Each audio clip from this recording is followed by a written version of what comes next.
Hi there, my name's Tom, and today is a little bit of a prepper video. When I do prep videos, I try to keep it focused on things that the average person will actually have to deal with when it comes to emergencies. And rather than focusing on, well, a lot of people like to allude to SHTF. They're talking about the fall of civilization, and you have to protect your family, the country's being invaded, or Hollywood stuff. Now, I like to keep it focused on things like wildfires, hurricanes, earthquakes, tornadoes. You live somewhere in the country, there's going to be some sort of disaster, natural disaster that can happen that it pays to be prepped for. And in any of them, it's good to have a quality backpack. Now, I purchased this one from 511 Tactical. This is not a commercial. You don't have to get their stuff. In fact, it's pretty expensive. However, for me personally, I wanted quality and I wanted something that met the TSA guidelines for carry-on backpacks. And so I selected a model that is half of an inch smaller than the TSA guidelines for carry-on luggage in height, length, and width. They have one that fits that criteria. So you'll notice it's got molly webbing. That's usually a tactical feature that I generally don't want on my stuff. However, if you're using this like in an emergency and you have like a molly compatible first aid kit, that can go on your bag. And if it's, for an emergency, having a quality first aid kit with stuff in it that you've been trained to use, then, you might want to consider a molly webbing. It has Velcro patches for like name or company tips and I guess identifiers. I put this on mine because I think it was funny and I'm a terrible person, and if you're snooping on my stuff, you deserve what's coming to you. Okay, you have ergonomic straps for your shoulders with an adjustable buckle across your chest for added support. Now these are adjustable for your shoulder straps. If you really want, you can add a loop to the clips that they're fastened to for your waist. But this is not an enormous backpack, so I guess I decided this one doesn't necessarily need the waist belt. Back here, you have padding, which is really nice on the back. It's actually shaped to deal with your spine and shoulder blades and your lower back, and that's always good. And I flip those out of the way, and let's open up this back panel here. Inside the padding for your back, there's a stiffener. That stiffener actually keeps this thing capable of sitting upright, comfortable, and your pads for your back actually stay in place where they belong. So that, if you got to carry it for a long while during an evacuation, that's pretty good. If you really want, you can put a plate in this area too. For fire and flooding and so forth, you don't need a plate. That's just extra weight. If for some reason you really do believe civilization will fall, that's an option available to you. Or, if you're buying this for your kid going to high school, then yeah, maybe you do want to put a plate in there. That makes perfect sense to me. You have a handle here. It's actually 2 layers of nylon webbing. It's very well stitched over. I'm pretty happy with that. On the sides, you have these buckles here. You can collapse it down for storage. You can let it expand all the way out. That's cool. On both sides, you also have a storage pouch inside here for, any long objects But, just like I said, there's just pockets and pockets and pockets all over these bags that they make. Inside the lunchbox pouch, even though we're probably not putting a lunchbox there anymore, that's what I still call it. You got 2 pockets inside the front flap.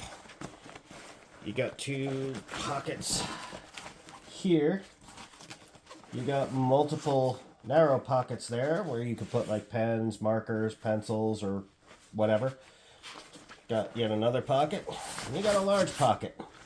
There's a clippy thing here. Don't know what the clippy thing's for, but whatever.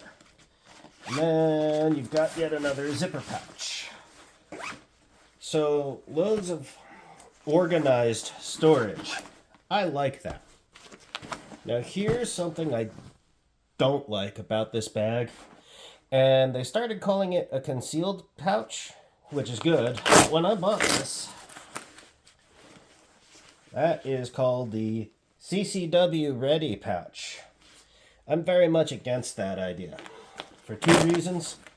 Number 1, putting a CCW in here, hey, there's a hell of a lot of room there, so it's bouncing around all over the place. But if it's on your back in a pouch like that, you cannot maintain positive control of your CCW. You don't have access to it. That goes against everything I was taught when I was, enlisted.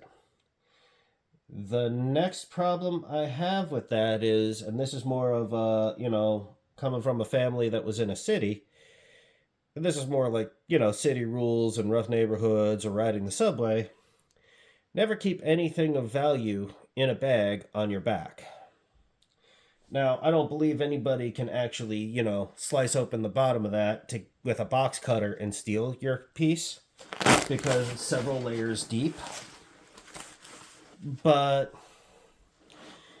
I can assure you there's bad people out there who know how to recognize this stuff and, these bags and these manufacturers, and know that there's a potential piece in there that they can steal, and you cannot get to it to protect yourself from them. So, yeah, it's a good concealed pouch. It is not a good CCW pouch. That is something I'm against. The gray cat agrees. You have 2 more pouches on the back, right here. And they have an extra pocket inside each of them. So I like that. Again, highly organized storage. And where's the glasses? Okay, and there's a spot up here. Just a small pouch, just big enough to put a hard case for your glasses in if you wear glasses. Now let's open up the main body.